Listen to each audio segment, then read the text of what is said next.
안녕하세요. 제 이야기를 들어주셔서 감사합니다. 제 이름은 수진이에요. 올해 39살이고 지금은 그냥 평범하게 살고 있어요. 하지만 제가 오늘 여러분께 들려드릴 이야기는 제 인생에서 가장 끔찍했던 순간에 관한 것입니다. 9년 전 일이에요. 2015년 제가 30살이었을 때죠. 그날 아침 저는 거울 앞에서 정장 재킷에 단추를 끼우며 미소 지었어요. 문화재청 공무원 면접. 제 인생의 터닝 포인트가 될 수도 있는 날이었죠. 대학에서 한국사를 전공했고 석사까지 마친 저에게 문화재청은 꿈의 직장이었어요. 우리 문화유산을 보존하고 연구하는 일. 생각만 해도 가슴이 벅찼습니다. 수진아, 넌 할 수 있어. 거울 속 제 모습에게 말했어요. 면접 준비는 완벽했어요.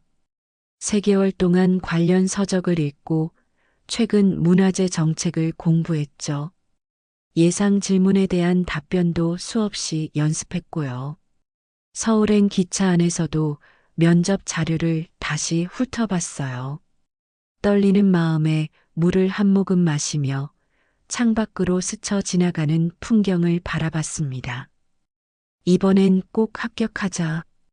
오전 10시 서울 종로구에 있는 문화재청 건물에 도착했어요. 고풍스러운 건물 외관을 보며 심호흡을 했죠. 안내 데스크에서 면접 장소를 안내받고 복도를 걸어갔어요. 그때 한 남성이 다가왔습니다. 안녕하세요. 혹시 면접 보러 오신 분이신가요? 50대 중반쯤 되어 보이는 남성이었어요. 단정한 양복 차림의 지적인 인상이었죠. 네, 맞습니다. 반갑습니다. 저는 이 부서의 김정훈 부장이라고 합니다. 면접관 중 한 명이에요. 그는 친절하게 미소 지으며 악수를 청했어요. 아, 안녕하세요. 저는 이수진입니다. 커피 한 잔 하시겠어요? 면접 시작하기 전에 긴장을 좀 푸시면 좋을 것 같아서요. 제 긴장한 표정을 눈치챈 걸까요? 사실 저는 커피를 그다지 좋아하지 않았지만 면접관의 호의를 거절하기가 어색했어요. 아, 네, 감사합니다. 그는 사무실 한쪽에 있는 간이 주방으로 가더니 직접 커피를 타서 가져왔어요. 지금 생각해보면 그때 이미 그의 계획은 시작된 거였죠. 그 컵 안에는 커피만 들어있지 않았으니까요. 여기요. 날씨도 좋은데 잠깐 밖에서 산책하며 면접을 진행하는 게 어떨까요? 너무 딱딱한 분위기보다는 편안한 대화가 더 좋을 것 같아서요. 네. 아, 네. 조금 의외였지만 나쁘지 않은 제안이라고 생각했어요. 실제로 긴장이 조금 풀리는 것 같았고요. 커피를 몇 모금 마시고 우리는 건물 밖으로 나갔어요. 인근 공원을 산책하며 그는 제 경력과 포부에 대해 물었습니다. 문화재 복원 분야에 관심이 많으시다고 자기소개서에 쓰셨는데 저는 열심히 답변했어요. 준비한 내용들을 차근차근 말했죠. 그런데 처음에는 미묘했어요. 아주 미세한 불편함. 뭐지, 이 느낌? 배가 조금 불편했어요.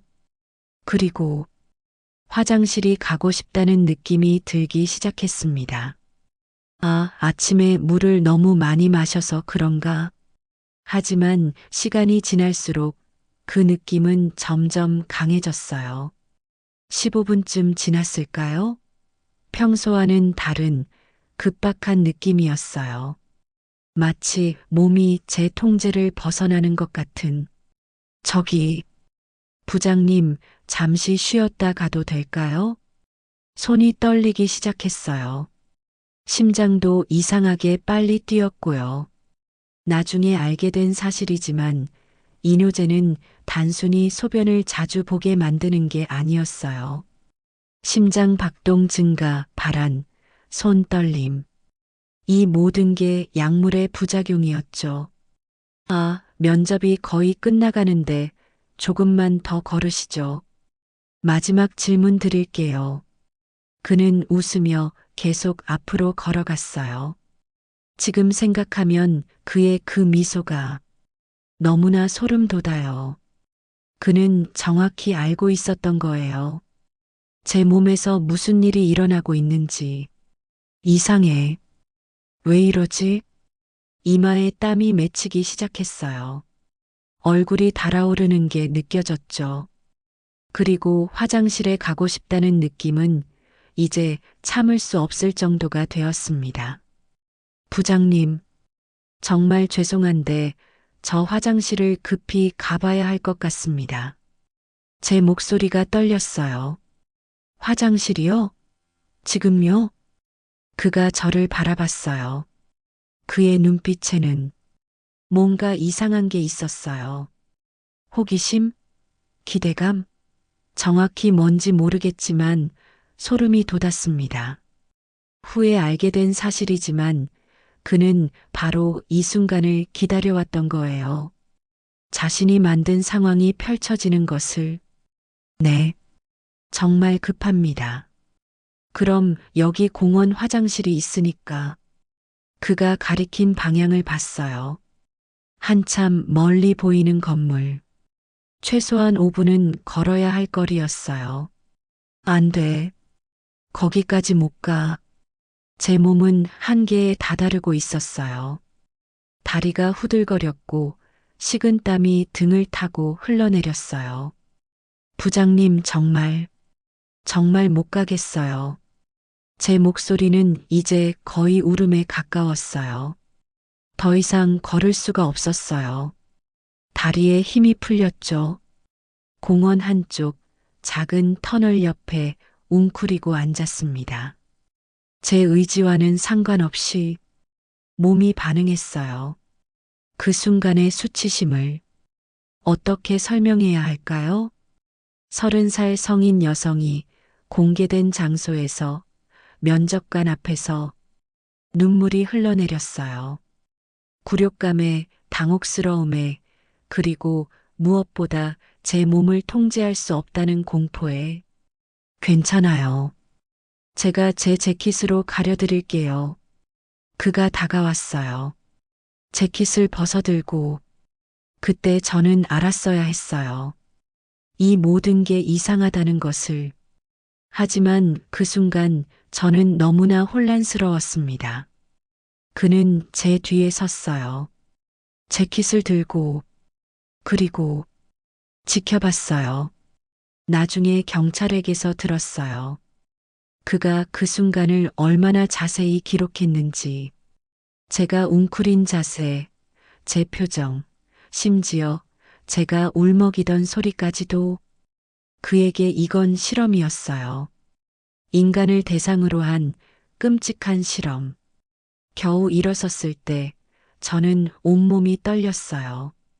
이제 괜찮으세요? 그럼 면접을 마무리할까요? 그의 태연한 목소리가 믿기지 않았어요.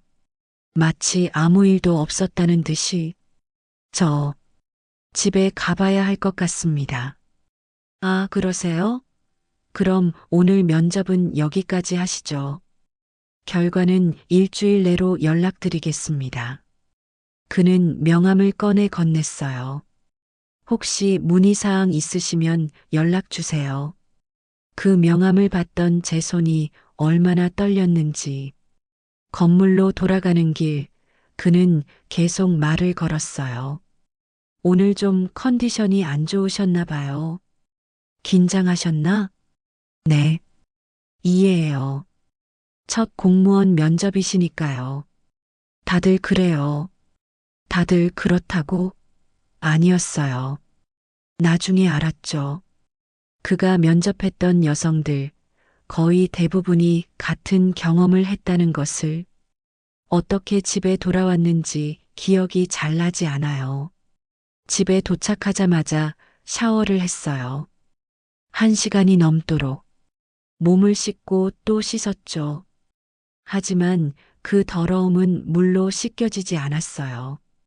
그날 밤 거울 앞에 섰어요. 아침에 희망에 찬 눈빛으로 바라보던 그 거울. 이제 거기 비친 건 부서진 사람이었어요. 내가 뭘 잘못했지? 계속 되물었어요. 아침에 물을 덜 마셨어야 했나? 커피를 거절했어야 했나? 산책 제안을 거절했어야 했나? 자책이 시작되었습니다. 다음 날 문화재청에서 연락이 왔어요. 불합격 통보였죠. 당연하지.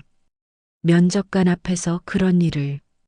그런데 이상한 건 불합격 사유가 애매했어요. 전문성은 우수하나 현장 적응력이 부족함. 현장 적응력? 지금 생각하면 그게 무슨 의미였는지 알 것 같아요. 그는 저를 떨어뜨릴 이유가 필요했던 거죠. 자신의 범죄를 숨기기 위해. 그 이후로 제 삶은 완전히 바뀌었어요. 다른 곳에 입사 지원서를 내려고 컴퓨터 앞에 앉으면 그날의 기억이 떠올랐어요. 또 그런 일이 생기면 어떡하지? 면접 공고를 보면 손이 떨렸어요. 특히 남성 면접관이 있다는 걸 알게 되면 지원서 작성을 멈췄죠. 한 번은 용기를 내서 다른 회사 면접을 봤어요. 면접관이 커피 드릴까요? 라고 물었을 때 저는 패닉에 빠졌어요. 아니요. 너무 강하게 거절한 탓에 면접관이 놀란 표정을 지었죠. 아, 죄송합니다. 저 커피를 안 좋아해서요. 그날 면접도 당연히 떨어졌어요. 제가 너무 긴장했으니까요. 부모님은 걱정하셨어요. 수진아, 왜 취업 준비를 안 하니? 그렇게 하고 싶어 하던 일인데. 엄마, 나 좀 쉬고 싶어. 말할 수 없었어요. 누구에게도. 친구들을 만나는 것도 힘들었어요. 수진아, 면접 어떻게 됐어? 아, 떨어졌어. 괜찮아. 다음 기회가 있을 거야. 그들의 위로가 오히려 더 괴로웠어요. 제가 얼마나 처참하게 무너졌는지 아무도 모르니까요. 밤에는 악몽을 꿨어요. 계속 그 공원을, 그 터널을, 그 남자의 눈빛을 꿈속에서 봤죠. 2015년, 2016년, 2017년, 2018년. 시간은 흘러갔지만 저는 그 자리에 멈춰 있었어요. 아르바이트로 근근히 생활했어요. 사람들과 마주치는 게 적은 일을 골랐죠. 새벽 배송일, 재고 정리. 대학 동기들은 하나둘 취업했고, 결혼했고, 아이를 낳았어요. SNS에서 그들의 행복한 모습을 보면 나는 왜 여기 멈춰 있을까? 자괴감이 들었어요. 이수진 씨, 괜찮으세요? 요즘 많이 지쳐 보이시는데. 알바 동료가 물었어요. 네, 괜찮아요. 거짓말이었죠. 하나도 괜찮지 않았어요. 심리 상담을 받아볼까 생각도 했어요. 하지만 상담사에게 뭐라고 말해야 할까요? 면접 보러 갔다가 실수를 해서 인생이 무너졌어요라고? 제 잘못이라고 생각했으니까요.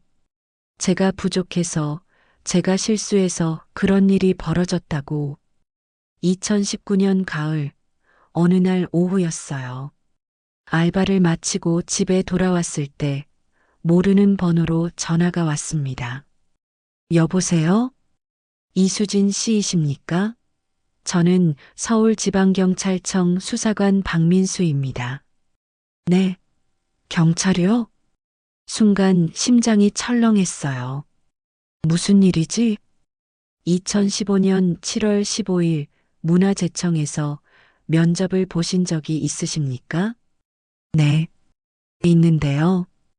4년 전 일인데 왜? 그때 면접관이었던 김정훈이라는 사람을 기억하십니까? 그 이름을 듣는 순간 온몸에 소름이 돋았어요. 기억합니다. 죄송합니다만 저희가 몇 가지 여쭤봐야 할 것들이 있습니다. 가능하시면 직접 만나 뵙고 싶은데 무슨 일인데요? 전화로 말씀드리기 어려운 내용입니다. 이수진 씨는 피해자이실 수 있습니다. 피해자? 경찰서에서 들은 이야기는 믿기지 않았어요. 김정우는 2011년부터 2019년까지 약 240명의 여성 면접자들에게 이뇨제를 탄 음료를 제공했습니다. 이뇨제를 일부러요? 네. 그의 컴퓨터에서 실험이라는 제목의 문서를 발견했습니다. 거기에는 수사관은 잠시 말을 멈췄어요.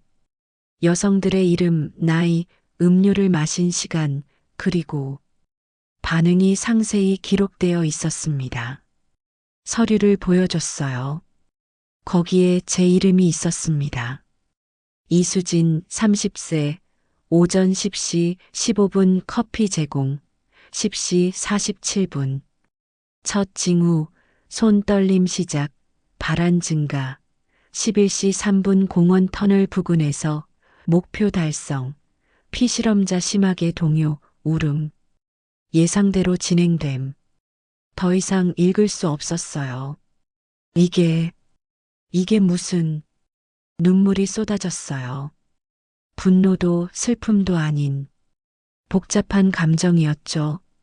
제 잘못이 아니었어요? 네. 절대 이수진 씨의 잘못이 아닙니다. 4년 동안 제가 저를 탓했는데 그 세월이 너무 억울했어요. 왜 그런 짓을 한 거죠? 그건 저희도 정확히는 성적 만족을 위한 것으로 추정됩니다. 여성들의 곤란한 모습을 보며 구역질이 났어요. 수사관은 계속 설명했어요. 김정우는 2018년 한 동료 직원이 그가 여직원의 다리를 몰래 촬영하려는 걸 목격하고 신고하면서 수사가 시작됐습니다. 그의 사무실 컴퓨터를 압수수색하던 중 이 문서들을 발견했죠. 문서가 하나만 있었던 게 아니에요? 네. 총 240여 개의 케이스가 기록되어 있었습니다. 2011년부터 2019년 해임 직전까지요. 8년 동안 매년 30명씩 그는 매우 체계적으로 이 일을 진행했습니다. 이뇨제의 종류를 바꿔가며 테스트했고 용량도 조절했어요. 마치 실제 실험을 하듯이요. 소름이 돋았어요. 각 케이스마다 여성의 나이, 체형, 커피를 마신 시간, 첫 증상이 나타난 시간, 화장실을 찾기 시작한 시간, 그리고 실패한 시간까지 기록했습니다. 실패했다는 게 화장실을 참지 못한 순간을 의미하는 것 같습니다. 저는 손으로 입을 막았어요. 일부 케이스에는 사진도 있었습니다. 멀리서 찍은 것들이지만 그 사진에 저도요? 네. 확인이 필요하시면 아니요. 됐어요. 보고 싶지 않아요. 경찰은 이 사건이 어떻게 발견됐는지도 설명해 줬어요. 동료 직원이 신고한 후 우리는 그의 행동 패턴을 조사했습니다. 그런데 이상한 점을 발견했죠. 그가 면접했던 여성 지원자들의 합격률이 비정상적으로 낮았어요. 얼마나요? 거의 0%에 가까웠습니다. 8년 동안 그가 단독으로 면접한 240여 명의 여성 중 합격한 사람은 단 3명 뿐이었어요. 그 3명은 아마도 그의 계획이 실패한 경우겠죠. 커피를 거절했거나 산책을 거부했거나 그는 왜 해임만 됐어요? 왜 바로 구속하지 않았나요? 당시에는 증거가 충분하지 않았습니다. 그리고 법적으로 어떤 죄목을 적용할지 애매한 부분도 있었고요. 하지만 240명이나 되는데요. 알고 있습니다. 그래서 지금 피해자들을 찾고 있는 겁니다. 증언을 모으면 저는 고개를 끄덕였어요. 경찰은 다른 피해자들을 찾고 있었어요. 혹시 다른 피해자분들과 연락해도 괜찮으시겠습니까? 처음엔 망설였어요. 내 수치스러운 기억을 다른 사람들과 나눈다는 게. 하지만 곧 깨달았죠. 이건 수치스러운 게 아니라는 것을, 제 잘못이 아니라는 것을. 네, 괜찮습니다. 첫 번째로 만난 사람은 미니 언니였어요. 저보다 3년 일찍 피해를 당한 분이었죠. 카페에서 마주 앉았을 때 서로 한참을 말없이 바라만 봤어요. 언니도 그랬어요? 응, 나도. 그리고 우리는 한참을 울었어요. 아무 말 없이 나도 내 탓이라고 생각했어. 8년 동안. 저도요. 준비를 덜 했나? 긴장을 너무 많이 했나? 아니야.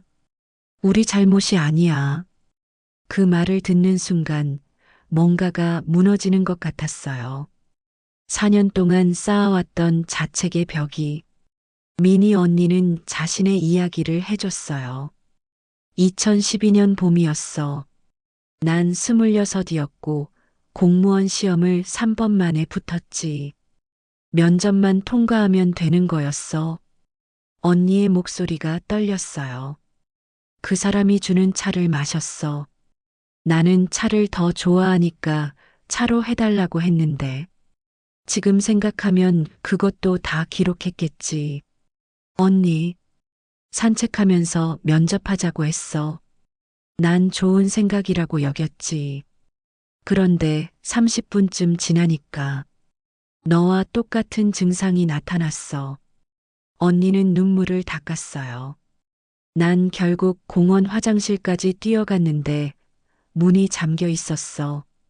고장났다는 안내문이 붙어 있었지. 지금 생각하면 그것도 계획적이었을 거야. 설마 그 사람이 화장실 문을 미리 잠가놨을 수도 있어. 아니면 원래 고장난 걸 알고 일부러 그쪽으로 유도했거나. 소름이 돋았어요.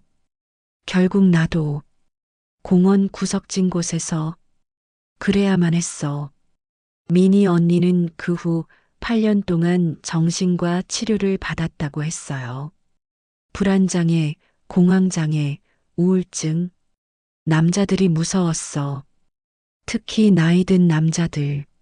지하철에서 누가 옆에 서기만 해도 심장이 터질 것 같았어. 경찰의 도움으로 피해자들이 하나둘 모이기 시작했어요. 20대 초반부터 40대 초반까지 다양한 연령대의 여성들이 있었죠. 두 번째로 만난 사람은 민지였어요. 2016년 피해자였죠. 저는 그때 23이었어요. 대학을 갓 졸업하고 첫 공무원 면접이었어요. 민지는 수줍게 말했어요. 너무 어리고 순진해서 의심할 줄도 몰랐어요. 그 사람이 주는 주스를 그냥 마셨죠. 주스요? 네. 저는 커피를 못 마신다고 했더니 주스를 줬어요. 오렌지 주스였는데 맛이 좀 이상했어요. 쓴맛이 났거든요. 그런데 제가 뭐라고 하니까 비타민이 많이 들어있어서 그래요라고 하더라고요. 그는 준비가 철저했어요. 커피를 못 마시는 사람을 위해 주스도 준비했던 거죠.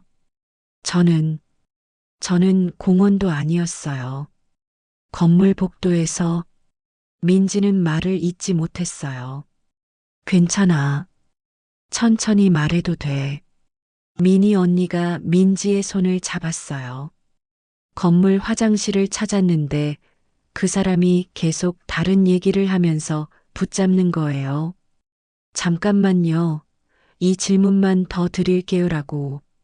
그래서 결국 복도에서, 사람들이 지나다니는 복도에서 민지는 그 후 학교로 돌아가지 못했다고 했어요. 자퇴했죠. 공황장애가 너무 심해져서 집 밖을 나갈 수가 없었어요. 3년 동안 방에만 있었어요. 세 번째로 만난 유진 씨는 2017년 피해자였어요. 당시 37이었죠. 저는 경력직 채용이었어요. 이미 다른 기관에서 10년 넘게 일했고 승진을 위해 옮기려던 거였죠. 유진 씨는 침착한 목소리로 말했지만 손은 계속 떨리고 있었어요. 저는 의심했어요. 커피를 마시고 15분쯤 지났을 때 이건 정상이 아니라고 느꼈죠. 제 몸을 잘 아니까요. 그래서요? 그 사람에게 커피에 뭐 넣으셨나요? 라고 물었어요. 그랬더니 그 사람이 당황하더라고요. 그리고는 왜 그러세요? 기분이 안 좋으신가요? 라고 물었죠. 그 다음엔요? 저는 화장실로 뛰어갔어요. 다행히 가까운 곳에 있었거든요. 그런데 유진 씨는 잠시 말을 멈췄어요. 화장실에서 나왔을 때 그 사람이 여자 화장실 입구 근처에 서 있었어요. 마치 기다리고 있었던 것처럼. 뭐라고 하던가요? 아무 말도 안 했어요. 그냥 저를 쳐다봤어요. 그 눈빛이 평가하는 듯한 눈빛이었어요. 유진 씨는 그 일 이후로 남성 동료들과 일하는 게 힘들어졌다고 했어요. 10년 넘게 문제없이 일했는데 갑자기 남자 상사와 단둘이 회의하는 게 무서워졌어요. 누가 뭘 탈지 모른다는 생각이. 피해자들이 점점 더 모였어요. 20명, 10명, 100명. 모두가 비슷한 이야기를 했어요.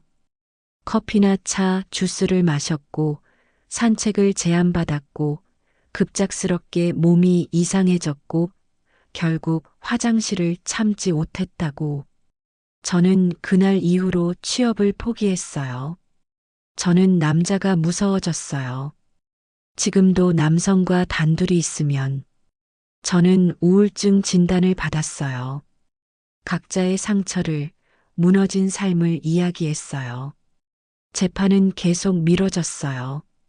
판사가 망치를 두드렸어요.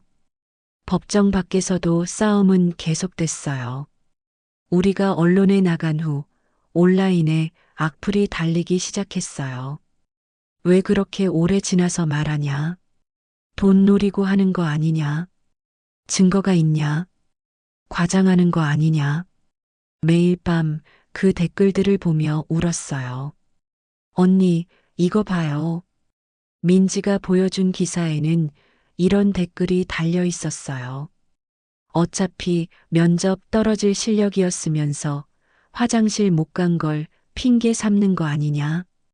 이런 걸 어떻게 써요? 이런 걸. 민지는 그날 밤 손목을 그었어요. 다행히 룸메이트가 발견해서 살았지만 병원에서 민지를 봤을 때 저는 제 자신이 너무 미웠어요. 미안해. 내가 법정 싸움하자고 해서. 아니에요, 언니. 언니 잘못이 아니에요. 민지는 약한 미소를 지었어요. 그냥 너무 힘들어서. 우리는 더 단단해지기로 했어요. 서로를 지키기로. 우리의 싸움은 조금씩 변화를 만들어냈어요. 2022년 국회에서 면접 안전 가이드라인이 제정됐어요. 공공기관 면접 시 면접관과 지원자가 단둘이 있는 상황을 금지한다. 면접 중 음료 제공을 금지한다. 모든 면접은 녹화하거나 제3자가 참관해야 한다. 작은 변화였지만 의미 있는 시작이었어요. 2023년에는 간접 성범죄 처벌법이 발의됐어요. 직접적인 신체 접촉 없이도 상대방에게 성적 수치심을 유발하는 행위를 처벌한다.